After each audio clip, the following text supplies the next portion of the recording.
Welcome to the Agency Insider, the podcast that pulls back the curtain on the digital marketing world. I'm Navneet Kaushal, your host, and we are here to bring you insights, strategies, and the inside scoop from industry leaders.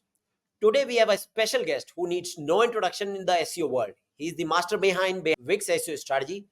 Please welcome the incredible Mordy Oberstein, head of SEO brand at Wix.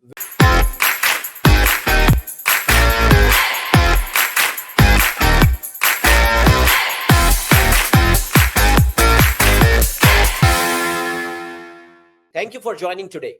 Thanks for having me. This is fun. Yes.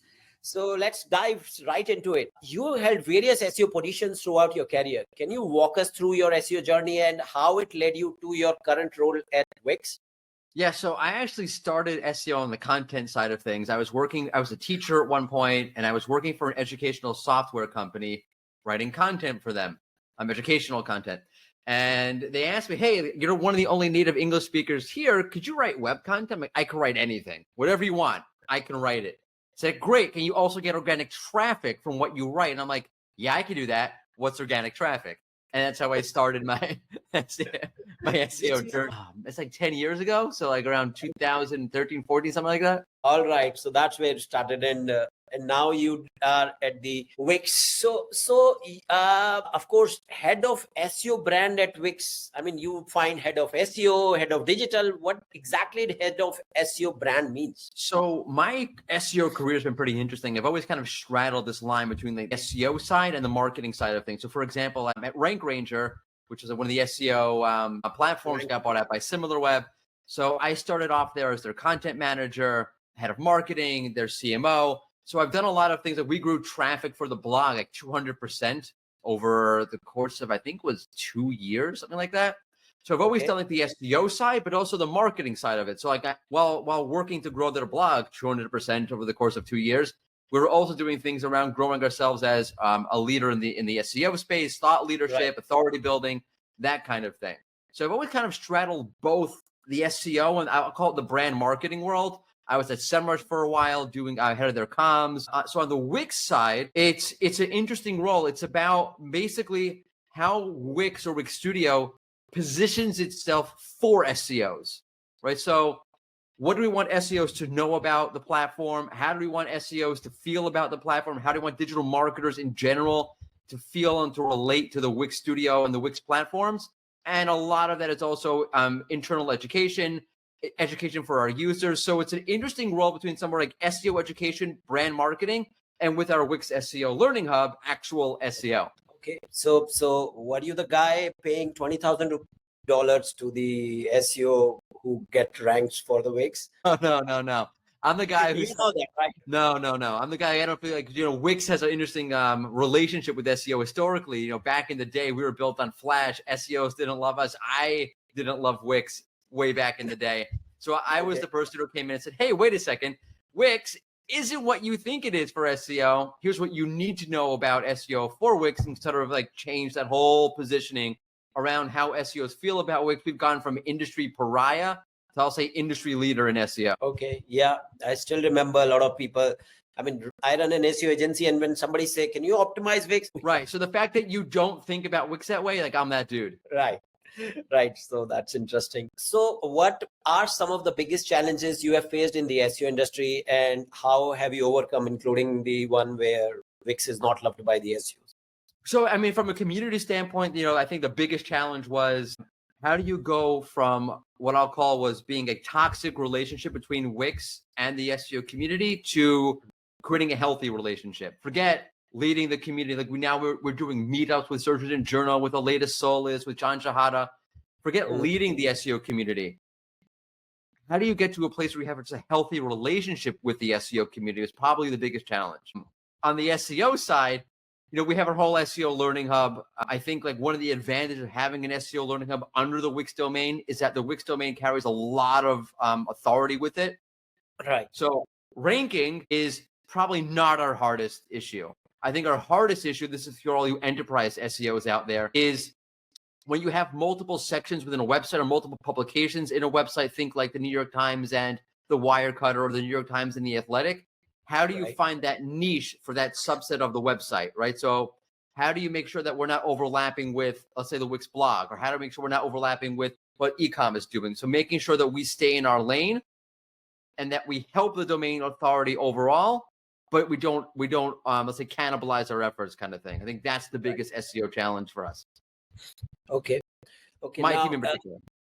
yeah. And in your experience, what are the most common SEO misconceptions that the businesses have, and what are the most common misconception about Wix business have? So these are two questions. Ooh, okay. I think let's start with the later one first. I think the most common misconception has nothing to do with SEO at this point. I think the most common misconception about Wix is that you can't customize things, or you're limited, which is completely not true. Like, for example, in Wix Studio, which is our platform for agencies, you can customize the CSS. It's open to you. On both Wix and Wix Studio, first off, there's a Wix headless option. But on both platforms, you can customize. You have a full stack dev tool called Velo, which is an in-house tool that you can customize all of the JavaScript, whatever you want. So there's an absolute ton that you can do to customize a website. You can add custom scripts. You can add things to the header.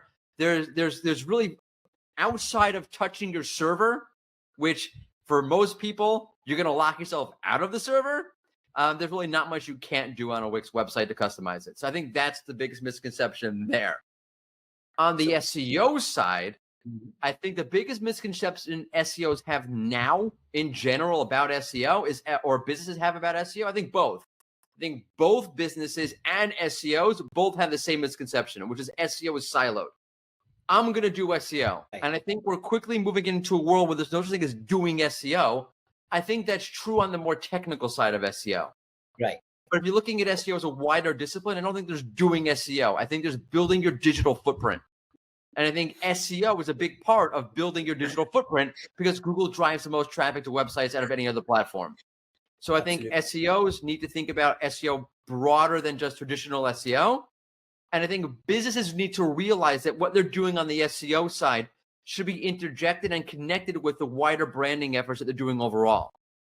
Okay. So it's like a SEO is not in silo. It's part of a marketing mix. It's part of a whole thing. Yeah. Like, I'll give you like just a concrete sort of example. The way I think about Google is that Google's like a moth. Google is looking for whoever has the biggest digital light possible. So just like a moth that gravitates to the brightest light, Google will gravitate to whoever has the largest and most powerful digital presence out there. That means that in order to help your SEO efforts, you might want to focus on social, getting your URLs out there, getting things shared, getting people to go on social media, see what you're doing, and then go to Google and do a branded search, X brand plus whatever product, whatever service you're offering. I think Search Engine Journal recently did an article, Roger Monti did an article about a Google patent, an old Google patent, showing that Google looks at branded searches in order to understand who you are, in order to see how relevant you are, which I don't think you needed a patent to understand. If you're I don't know, Nike, if people are searching for Nike shoes, Nike tennis shoes, Nike running shoes, Google sees all of those Nike searches related to shoes and understands that, okay, in the shoe space, Nike is an authority. But a lot of that authority building doesn't happen on search. A lot of that authority building happens on other platforms like YouTube or social media.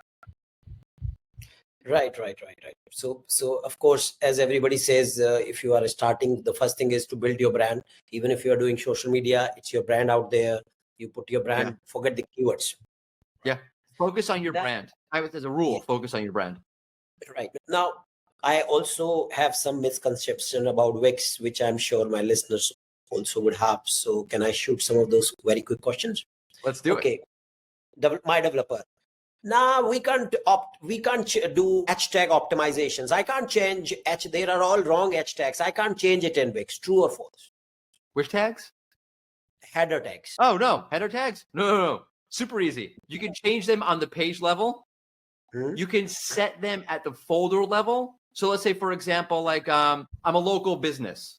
Right. Or I'm an e-com, I'm a store, I'm a big e-com store, right? And I want in all of my products, I want the price in the title tag. Okay. 2 clicks, right? I go to that folder where I have all my products. I set that the title tag should always show the price for all of the products, and we dynamically match the price from the page to your title tag. If you're, let's say, for example, robots meta tags, I'm a big proponent of Google Discover. I think it's a great source for traffic. John Shahada from Newsdash put out a study recently showing that publishers are getting a lot more traffic from Discover and less traffic from traditional search. If you're trying to optimize for Discover, there's not a lot you can do to specifically optimize to get placement there. It's about your entity as a whole. But if you do show up in Google Discover, you'll notice some sites show up with a small little image and some sites with the larger card. Yes. You need to set your max image preview to the large image to get set up with that larger image in Google Discover. You can do that at Wix at the page level, but again, you can do that at the folder level. You can say all of my blog pages, I want the max image preview to be set to large so that when my articles get shown in the Discover feed, they are with the large thumbnail and not the small thumbnail. So header tags, robots meta tags, super easy. We have an AI meta tag creator. Wow. That's super easy. Honestly, didn't knew that. Misconception number 2. If I create a new page, I don't want to link it from the header. I just want to link it from the footer of the page. Can I do that?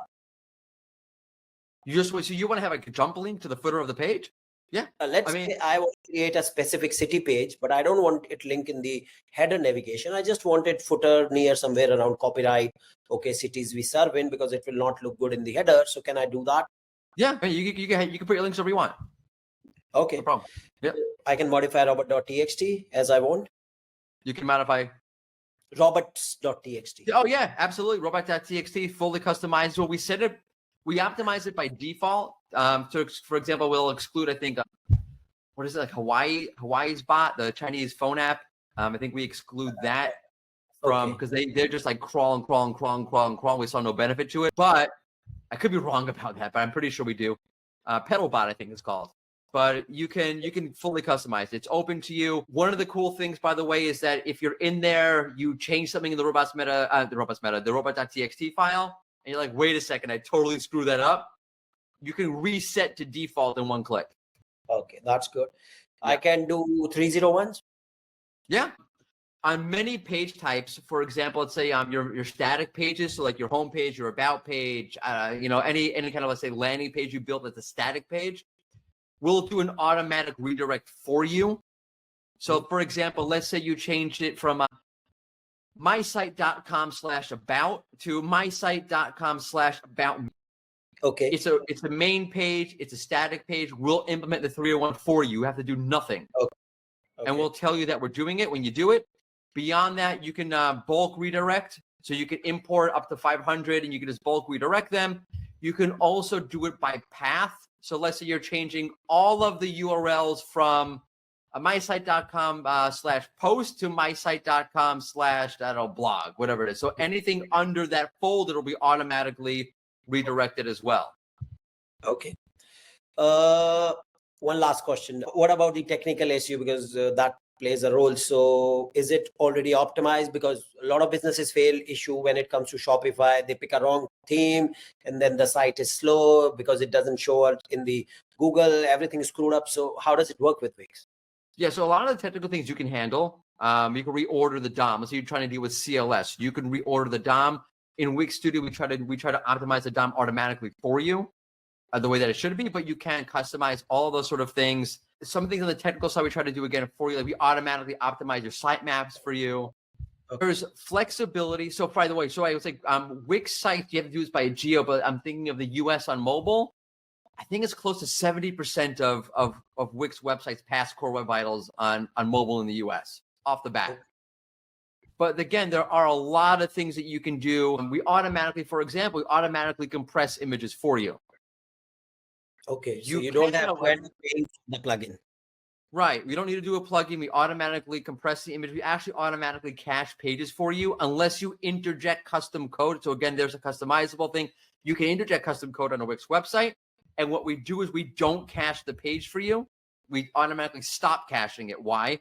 Because we don't know the logic of your custom code. So let's say, for example, you added a stock widget. So if we're caching the page once an hour, that might not be quick enough for you. But so in those instances, you can set automatic caching. So again, there's a lot of flexibility in what you can and what you can't do. There's a lot of things you can remove. If they're third-party scripts, those are completely up to you. They can weigh things down. They cannot weigh things down. That's up to you. Okay. So I think that would be a lot of misconceptions our listeners would Yeah. have, which now are no longer the misconceptions. So Yep. thank you for sharing all that. Moving Anytime. on now, you've been a pioneer in merging SEO with brand marketing, as we spoke as well. Can you share how the role of SEO has evolved in the branding landscape over the last few years, and especially at Yeah, so I think in general your first, I think what we've done is like way ahead of the curve. I think you're first starting to really see SEO and brand sort of merging now. I think part of that is to do with the Google leaks that came out a few months ago, where people started saying, "Oh, wait a second, Google's looking at mentions. A mention is a brand play; it's not an SEO play." But if Google's looking at mentions, like, "Oh, I need to focus on mentions." Like, you should always focus on mentions, but okay. So you're first starting to see that sort of thing happening. I think you're also starting to see brand play a bigger role in general inside of marketing. I wrote an article about this on Search Engine Journal 2 weeks ago about why you should be focusing on brand marketing. And actually, in a few hours after recording this podcast, I have a follow-up article going about how you balance brand and performance marketing that's going out on Search Engine Journal. So look for those, because I'll get way into the weeds there.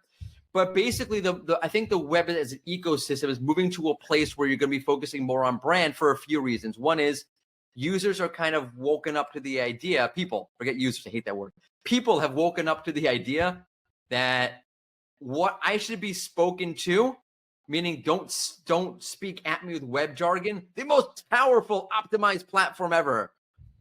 Give me something real. And also let me decide when I want to buy. Stop pushing me so hard. So I think there's that. And I think there's the idea of the AI, the proliferation of AI generated content is waking people up. Like, wait a second, is this real? Is this just the same old garbage? And brands are waking up to the idea, I need to be more differentiated. So you have people looking to be spoken to and have an actual conversation and being engaged on a real level and having the ability and the autonomy to decide, I do want to buy, I don't want to buy, and you have brands looking to differentiate themselves more. Both of that speak to brand marketing. Like, differentiating yourself is done via brand marketing.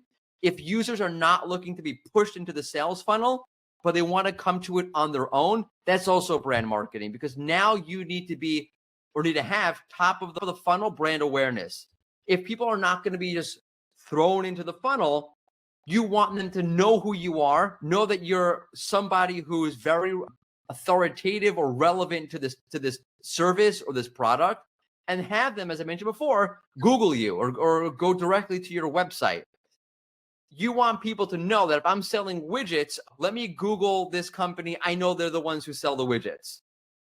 It gives the user more autonomy. It gives them the choice of when to come to you, when to buy from you, when to engage with you, and how to engage with you. And that's all done with brand marketing. So brand marketing is more and more in focus, which as a concept, we get into how that works, pushes SEO more into brand marketing, because the companies themselves and the users themselves, the people themselves, the audience themselves are looking for something that's better serviced by brand than anything else. Right. Now, how do you see this working for a small brand versus, let's say, larger enterprises? I think it's, I've talked about this a lot. Like, I think there's a misconception in general, like, oh, I'm a small brand, I can't compete. It's the complete opposite. Branding gives you the ability to carve out a niche of the web for yourself. Branding is kind of what gives a small business the ability to have a presence. And I think part of the misconception is that, oh, the only way to do brand marketing is to go viral. The only way to do brand marketing is I need to be a super authority. I need to be a knowledge power. That's not necessarily true. You know, a small business, for example, I'll give you an actual case, Starbucks. Right. I think Starbucks is a great case. I don't know if people know this, but Starbucks has gone under a lot of trouble recently. Some of it has to do with consumer trends and with their marketing strategies. Some of it just has to do with the fact that there's an interview with I think CBS or CNBC, I forgot who it was. They were interviewing people, why don't you like Starbucks anymore?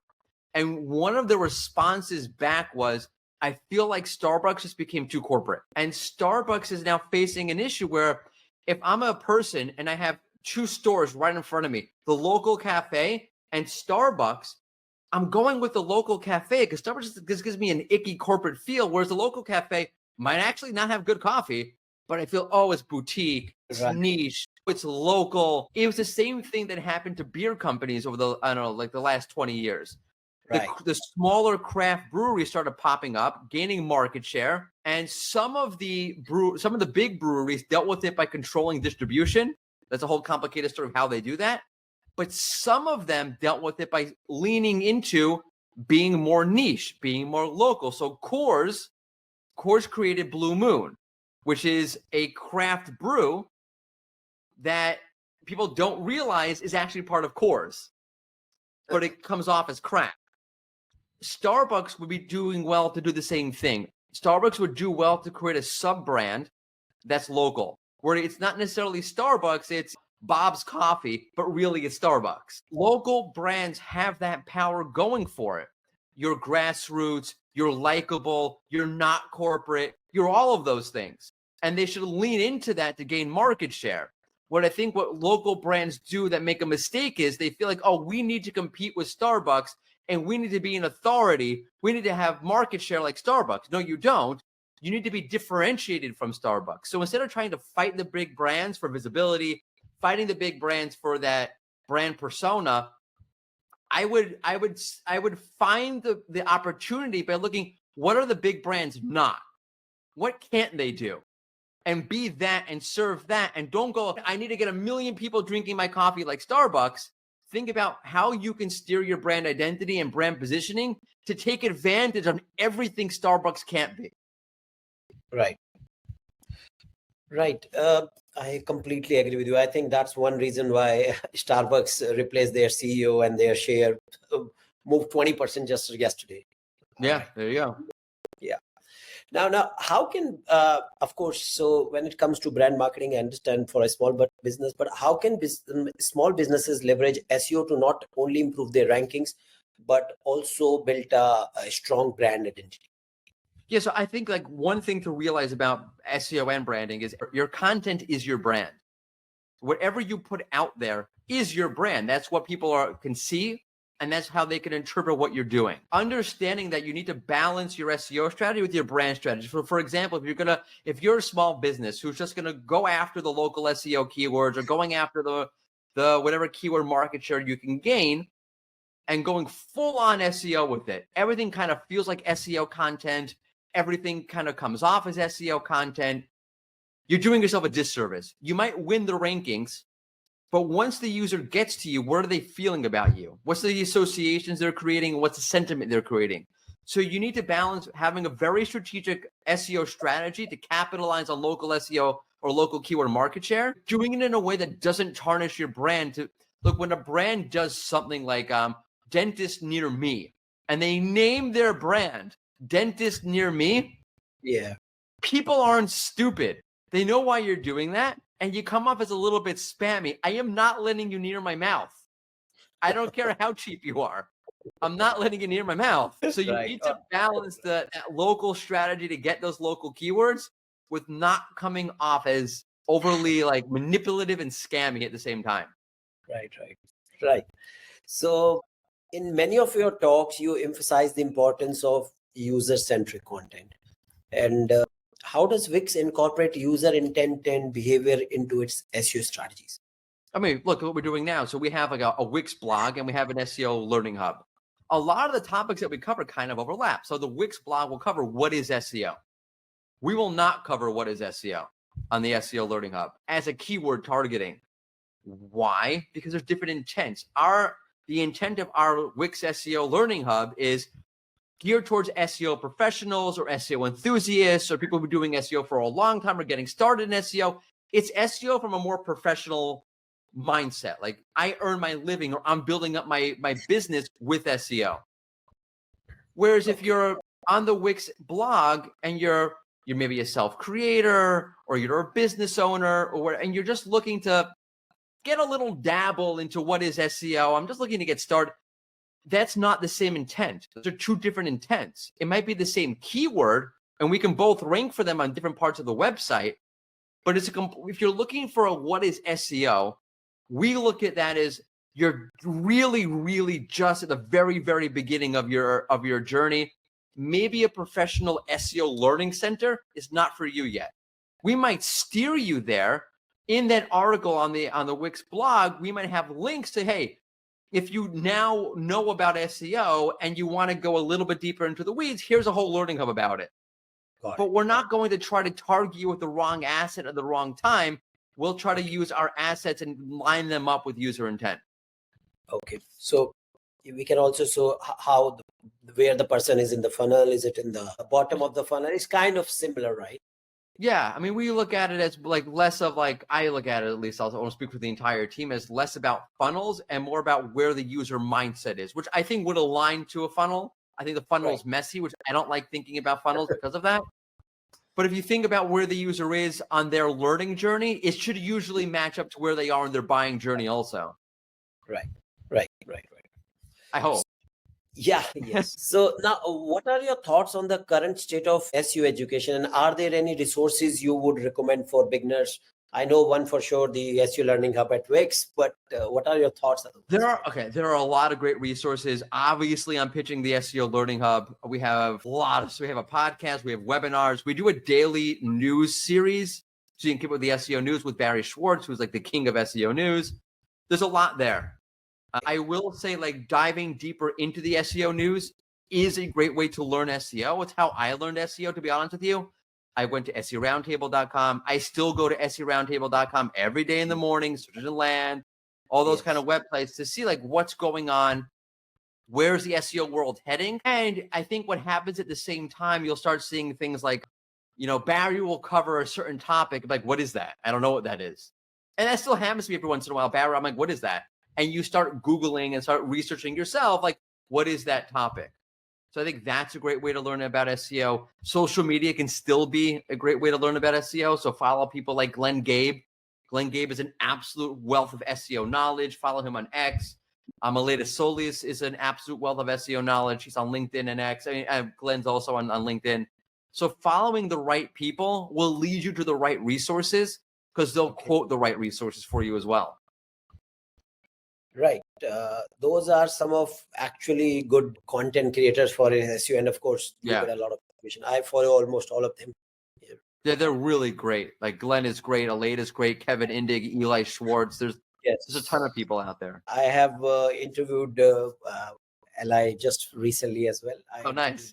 Yeah, Nathan Gosh also does good. Yeah, there's really a lot of good people. You do have to be careful because there are some people who might have very large followings who may not be the best at giving you the best SEO advice. Yeah, because recently I've seen most of the people who are giving best SEO advice. If you ask when was the last time you read this, they say a couple of years back. So that doesn't hold true now. So yeah, or there's a lot of like, you know, what's traditionally called a bad name for it, but black hat SEO, like link building or link building in a nefarious or manipulative kind of way. And a lot of those people have a lot of huge followings, but they're giving you advice that actually I think isn't helpful long term to you. Right. With the constant evaluation of Google algorithms, how do you stay ahead of the curve and ensure Wix SEO strategies remain effective? I know one is by reading all these blogs, but are there any other way you stay ahead? And how do you ensure that Wix SEO strategies, especially once these Google updates recently came? So a general point, like the current ecosystem around SEO is very difficult. There's been a lot of upheaval, a lot of inconsistency on Google's part, and a lot of just things don't seem to be working exactly right. I think if you were to ask Google, honestly, is this working the way that you intended it to work? I think they would say no. And then we need to fix it, which is why you have people like Google Search Liaison, Denny Sullivan, meeting with websites, talking where we're taking feedback.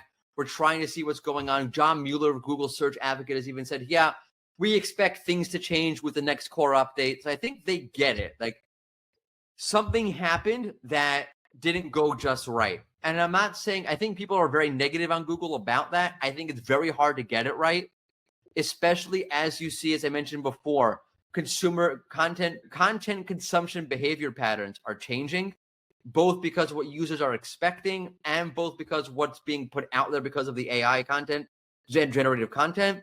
it's hard to get it right. I think Google's looking to get certain things done that the web isn't ready for yet.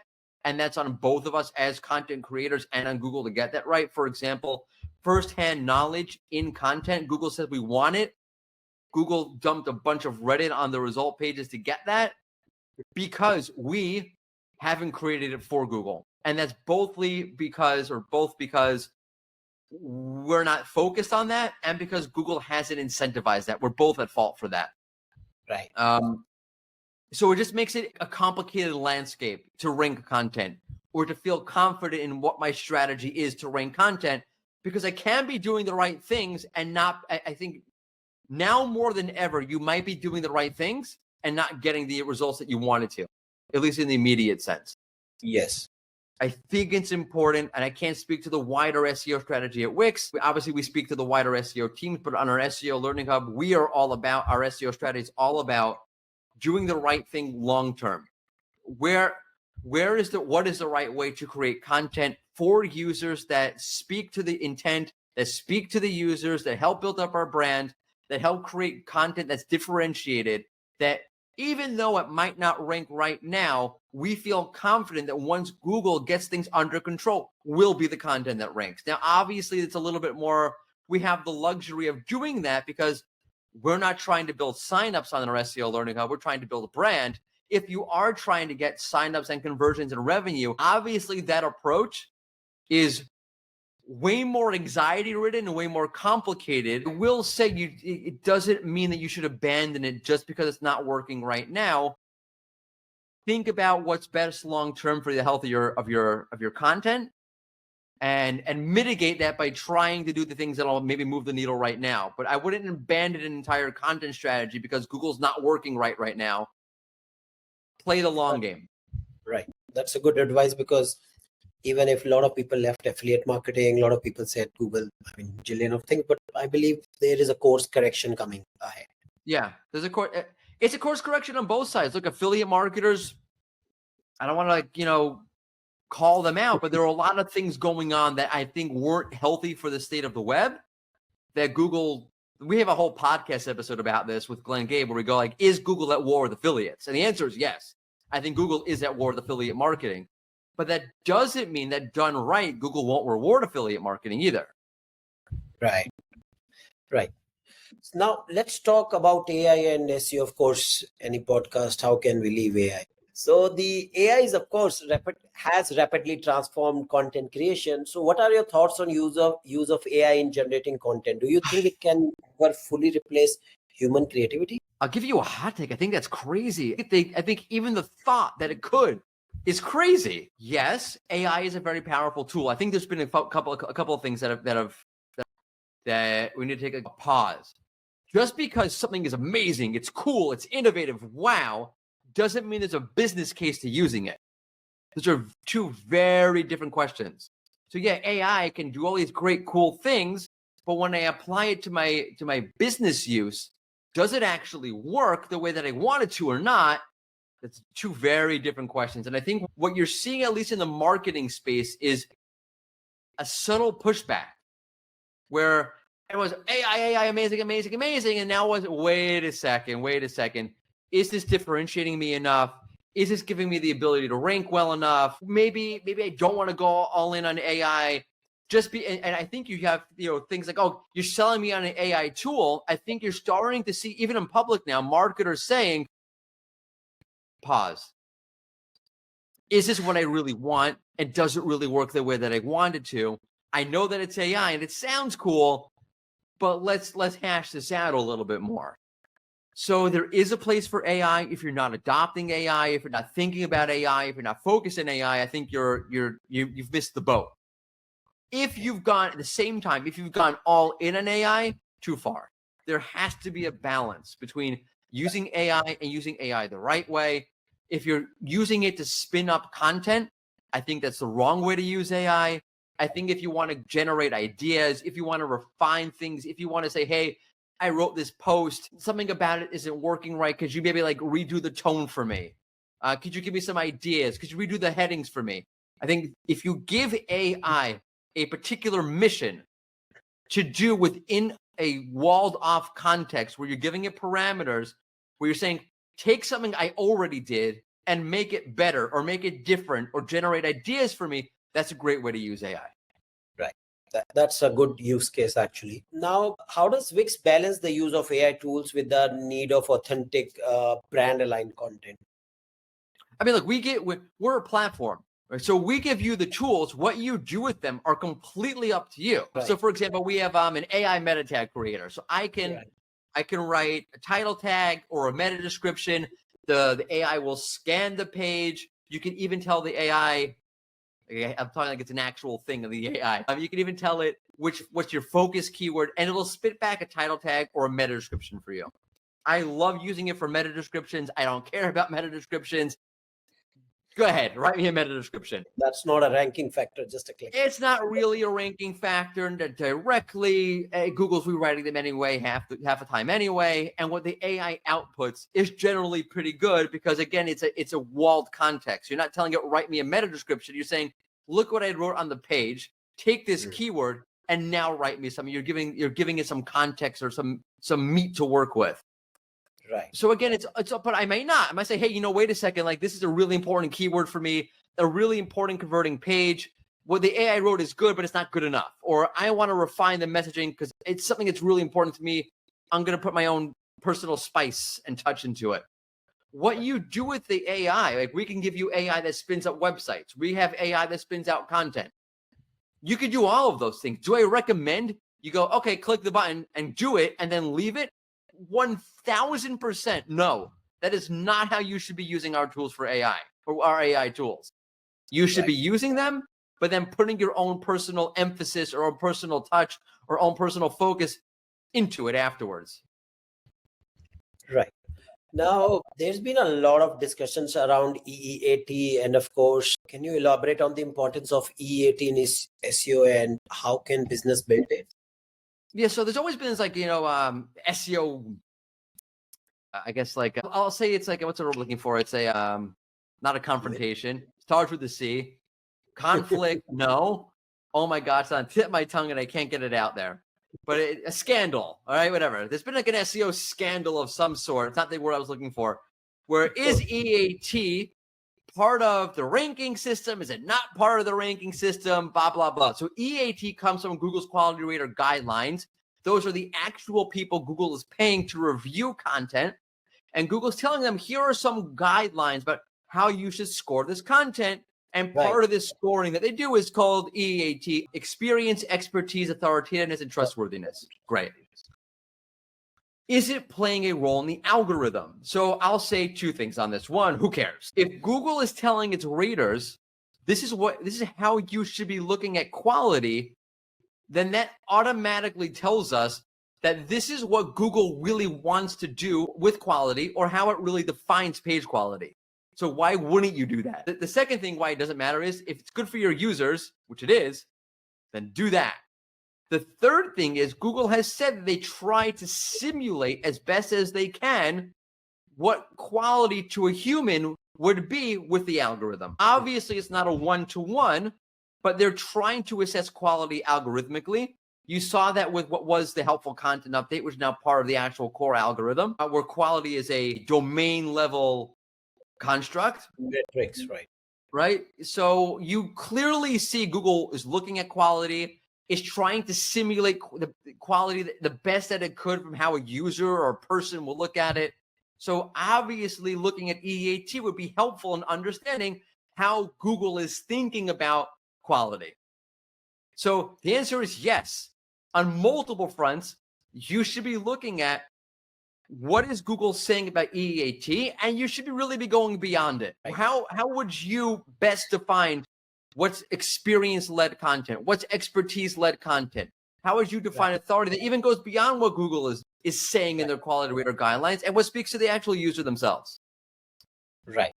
So do you follow or use EEAT guidelines on Wix blog? I mean, look, when we're writing content, we do want to make sure, for example, on the Wix SEO Learning Hub, that we have our authors there prominently, so you know who wrote it.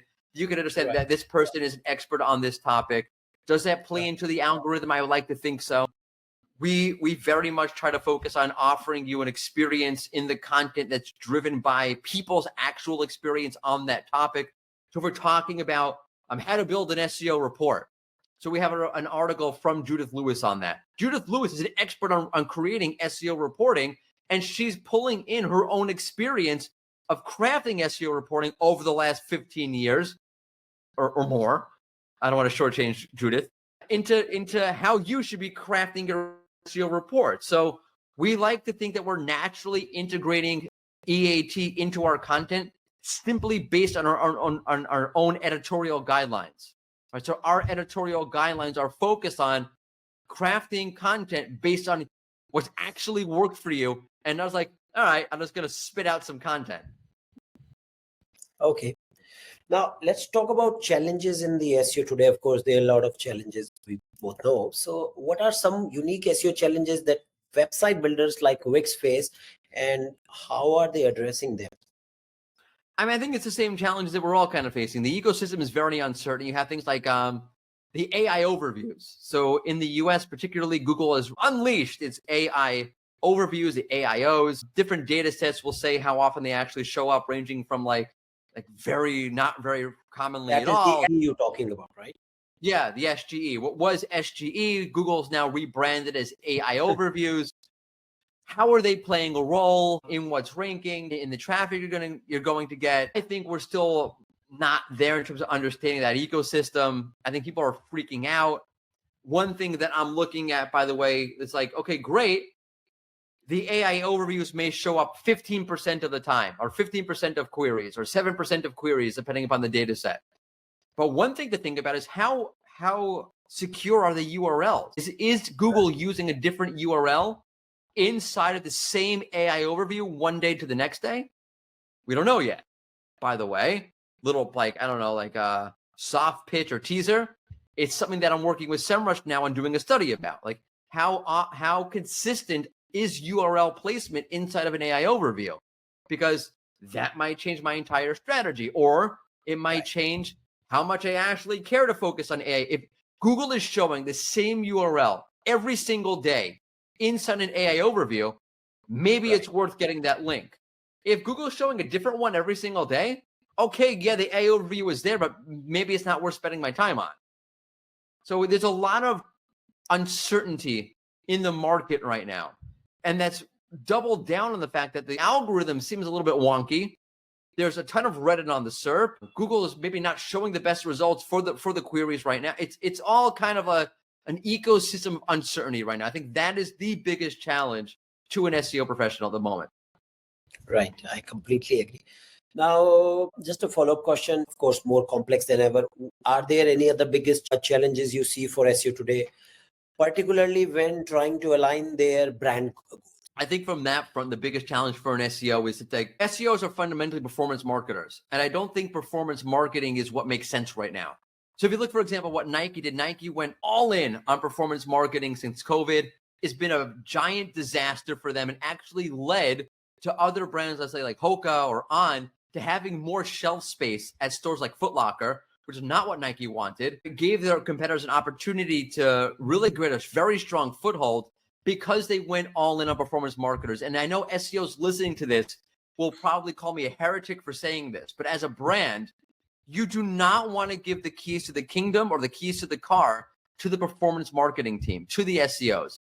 What you really want to do is have SEO or performance marketing in general sit under brand and communications, so that there's a unified approach to how we're presenting ourselves, what opportunities are available to us because of our overall brand power, and what do we and don't we want to seize, and how do we want to seize it from a much wider strategy beyond just SEO or just performance. Because if you do, you'll end up in a situation where you're not aligned to what your audience actually expects, which is literally what happened with Nike. And then you see, by the way, it impacts the other side. Nike's brand team, I think right now, is completely out of sync.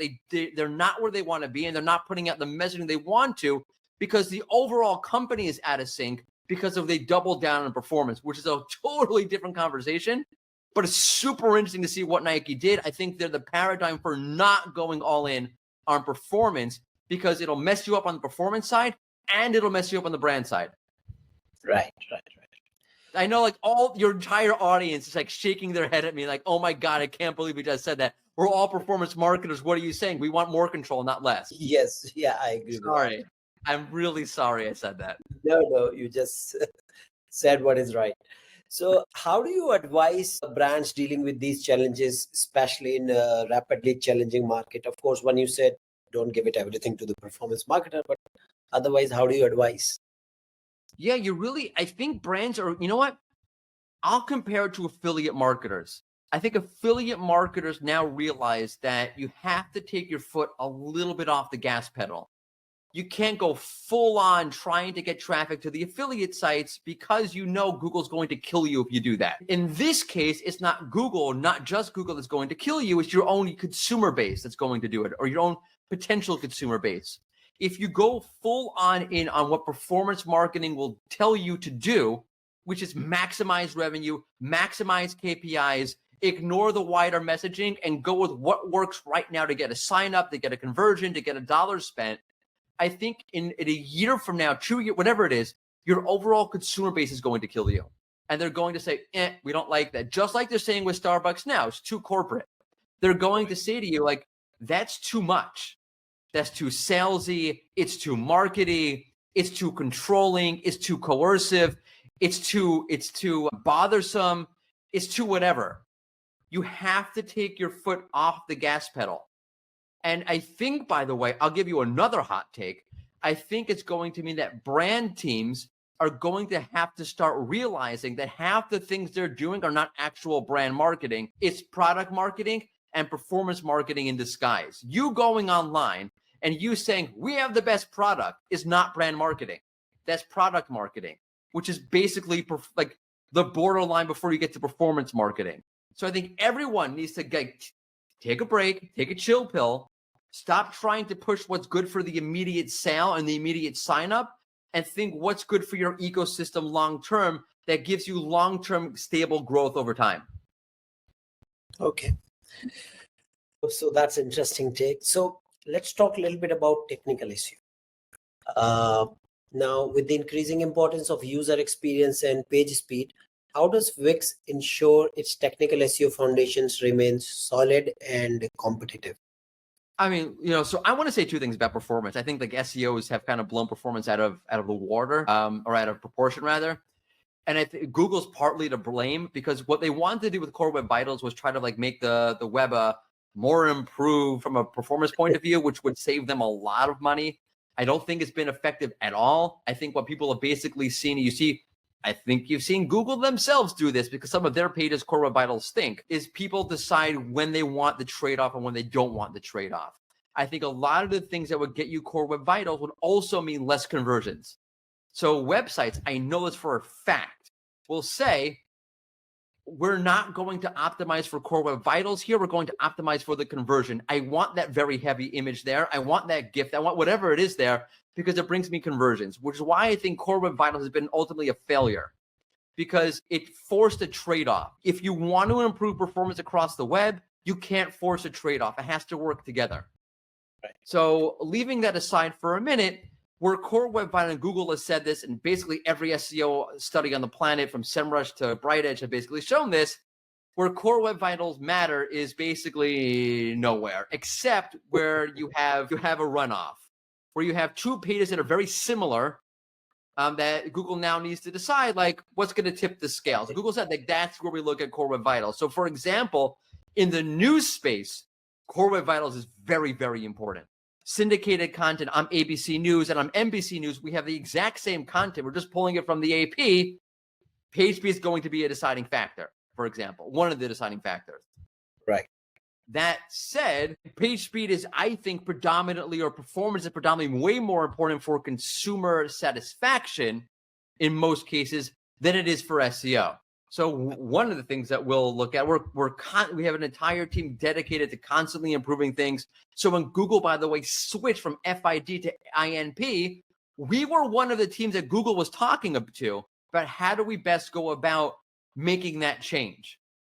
Right. What's the best way to make the change from focusing on first input delay to interaction to next our team is one of the teams working with Google hand in hand to make that change possible. So we're constantly talking to Google, we're talking to Bing, we're talking to a lot of different players in the performance field to make sure that what we're doing to make sure that what the changes that search engines make actually make sense for the web. And because we're talking with them, we're making those changes inside of our own platform to make sure that our users are getting the maximum benefit from a performance point of view from our platform before Google even makes the change, for example. Okay. Because most of the time businesses comes to us and we talk about speed, and then we end up, they were, no, I just want my speed. And we just pull up the top 3 results and we say, look at that. Well, I mean, why are we? It's like the 100-meter dash rate in the Olympic where it just mattered for the winner was with 0.05 second. That's where it only not thankfully somebody else spoke, so I can always refer to this podcast. So they say, you just cooking up because you don't want to do it. I said, no. I know. I'll quote or paraphrase Barry Schwartz from Search Engine Land and Search Engine Roundtable about it. He's like, why are you spending so much of your time focused on this? There's got to be bigger things that make a bigger impact. Yes, unless the site is visibly slow, I don't think anything else matters. If it's exceedingly slow to the point where users are going to bounce and Google is going to bounce, then you should fix that.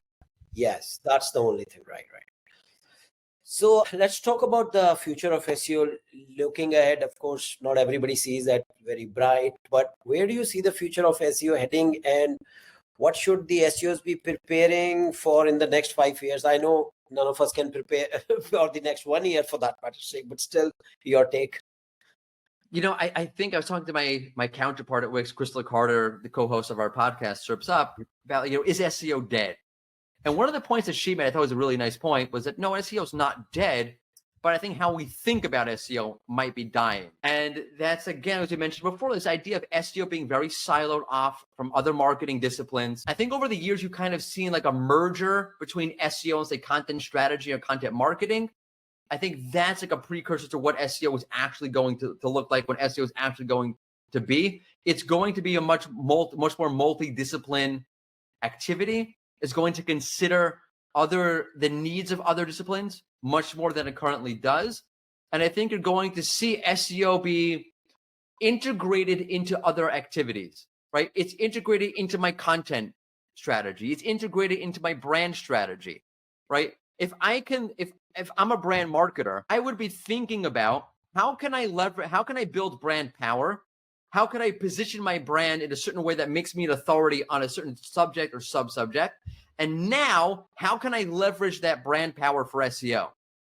And I think brands hopefully will be thinking about exactly that, which will create more opportunity for SEOs, but it'll create more opportunity for SEOs from a very different or unique point of view or context. So how is Wix positioning itself in this SEO landscape, to lead in this SEO landscape?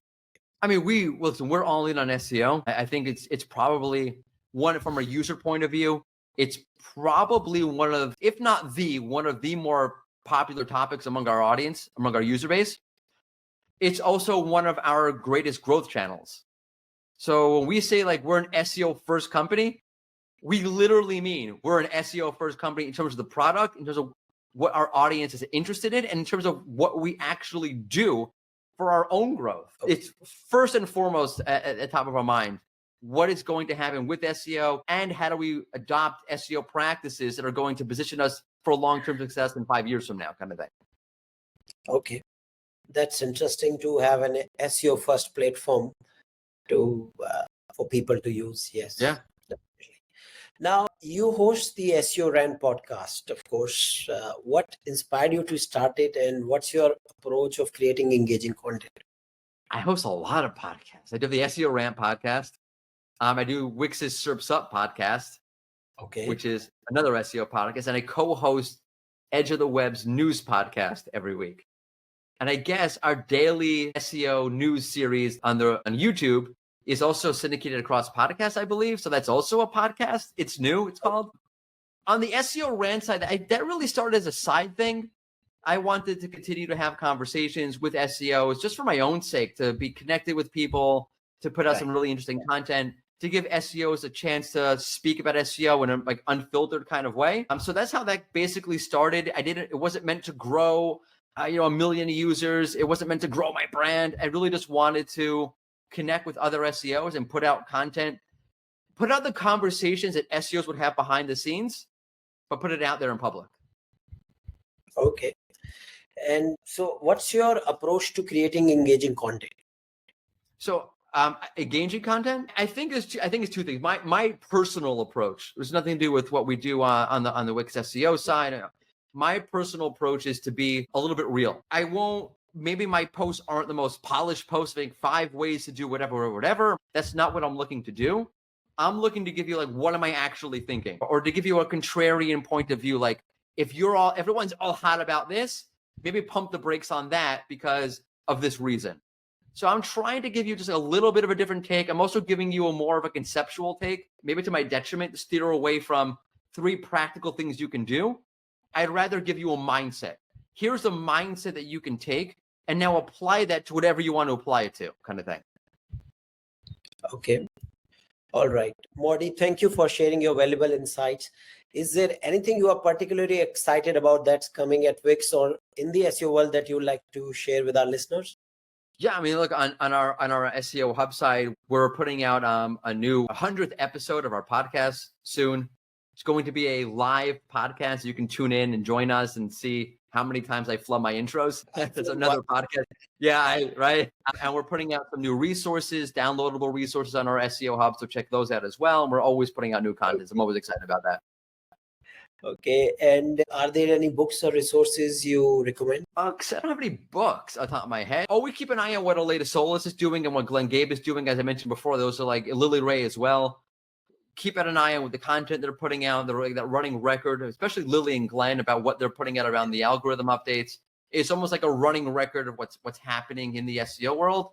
I'm always excited to see what they're saying, and I would highly recommend you keep up with them. Yeah, even Google is noticing them now. Google's knows them for a long time. Yes, I meant they are very active now. Yeah. Right. Yes, right.